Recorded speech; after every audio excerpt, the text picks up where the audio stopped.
Assalamualaikum. Keperluan, kemahuan, kehendak. Mana yang lebih penting? Honda CR-V 2025. Biasa datang, kita buat sentuhan lebih 2 minggu. Kita pegang kita bos ni. Dia kata korang berkarya lah dekat kita ni. Korang buat lah apa yang kau nak buat. Yang penting benda tu kena semua.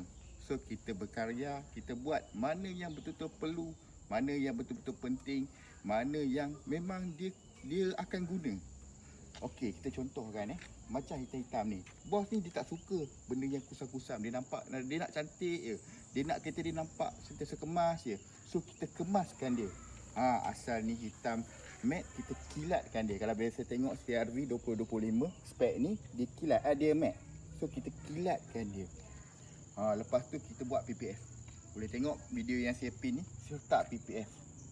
Saya letak PPF untuk protect supaya bila naik atas highway ataupun berjalan, batu kena dekat bumper, tak ada kena stone chip. Lepas tu kita buat apa? Full body.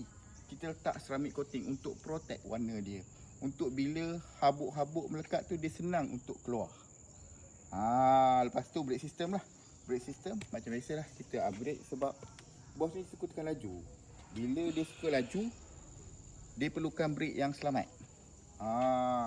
Lagi satu, kita masukkan bar Ultra Racing ni untuk apa? Sebab bila kita test, kereta dia membuat-buat. Tak boleh sebab bos ni dia suka tekan berdiri kereta dia. So dengan brake, dengan handling, dia mesti kena mesh. So kita letak Ultra Racing. Lepas tu kita tambahlah sedikit aksesori untuk memudahkan dia. Macam side step, kita order belum sampai. Nanti bila side step ni tepat macam ni, dia akan keluar. Nanti saya akan buat satu video untuk tu saja. Lepas tu kita dah masuk bar. Lepas tu kita masuk pula throttle response. Boleh tengok dekat video yang saya pin ni. Throttle response ni supaya bila dia tekan minyak je, respon tu lebih tinggi dan senang untuk kita bergerak dengan cepat. Okey, itulah macam saya cakap, keperluan, kemahuan, kehendak. Yang kereta bos ni kita buat semua keperluan dia. Memang itu ikut spek dia. Kita tahu bos dia ni macam mana. Dia berkarya tapi dia perlu. Dia perlu untuk apa kita dia ni. Itu saja daripada saya. Terima kasih yang sentiasa support RCM Garage. Yang mana yang nak buat macam ni, boleh roger kita, boleh contact kita.